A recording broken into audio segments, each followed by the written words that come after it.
Hi everyone, welcome back to this channel. So in today's tutorial, let's see how can you fix your PS5 which is having no signal and it's showing white light in 2026. So here's a guide for your black screen TV HDMI which is not working. Stay tuned till the end of the video. Fix 1. Check the HDMI cable connection. Securely connect your PS5 to your TV using the HDMI cable. Sony recommends the included HDMI 2.1 cable for optimal high performance features. Swap for another HDMI cable if the original appears faulty. Fix 2. Connect directly to the TV port.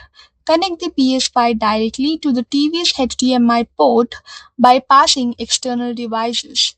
Disconnect soundbars, home theater systems, or capture devices to test the signal.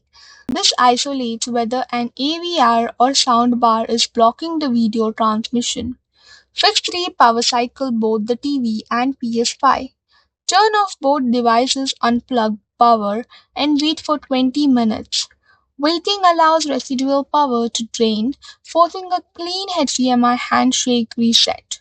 Reconnect power and turn everything on to verify the image.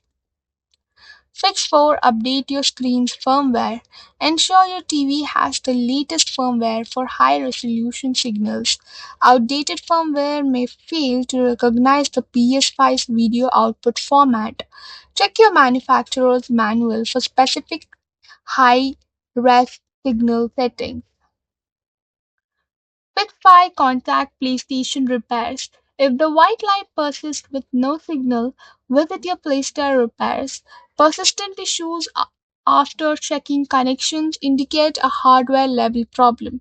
You can refer the device to Sony directly rather than further self troubleshooting. So that's all for the video. Thank you for watching. Don't forget to like, share, comment, and also do hit the subscribe button.